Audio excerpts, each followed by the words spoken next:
لانه يتبرع من الناس دي، يتبرع لانه الناس دي حاولوا يشقونا، لان واقفين هنا ديل ما في حاجه تهمنا، والقاسم المشترك اللي بيهمنا في السودان. احنا من مختلف المناطق بتاع السودان، انظروا شباب ديل من مختلف المناطق بتاعت السودان، لكن نجي بنلمهم، لا في جهه اجتماعيه بنلمهم غير الجمعيه السودانيه بتولوز، ودي جمعيه ثقافيه اجتماعيه بحته. الناس دي نحاول ندخل اسواق عشان نحاول نشوف الناس فيها. احنا هنا نهيئ المكتب التنفيذي بتاعنا بتاع الجمعيه، وبقدر الامكان نحاول نتماسك، نعيش كسودانيين، نعيش هنا كسودانيين، لكن الجنجويد ما معانا، الجنجويد ما يخرج وسطنا، الجنجويد شنو؟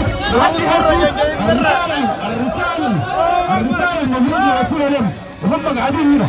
احنا لحد اللحظه مستخدمين سلميه، وإننا ورق، وإننا علمنا السوداني، وإننا حاجاتنا البسيطه السلميه، لحد حيث ما يشتغلوا احنا ما قاعدين ولا للسلطات ولا للشرطه ولا لاي شيء، ما قاعدين لانه احنا قاعدين بنموت لحد حيث احنا مستخدمين سلميه 100%، لكن ما مستبعد انه كان قاعدين نجيب في تونس بنضم كل عدو هنا الشرطه ما بيعرف حاجه، نضم كل عدو نطلع من السلميه، نضم كلنا نخش المداخلات بتاع مدينه تونس ما عملوا، لانه احنا لازم نرجع على مستوى الارض. دول بدأوا ناس يقتلوا ناس، بدأوا ناس يغتصبوا ناس، بدأوا ناس يحرقوا ناس، بدأوا ناس يحرقوا بيوت الناس، والشعب يقول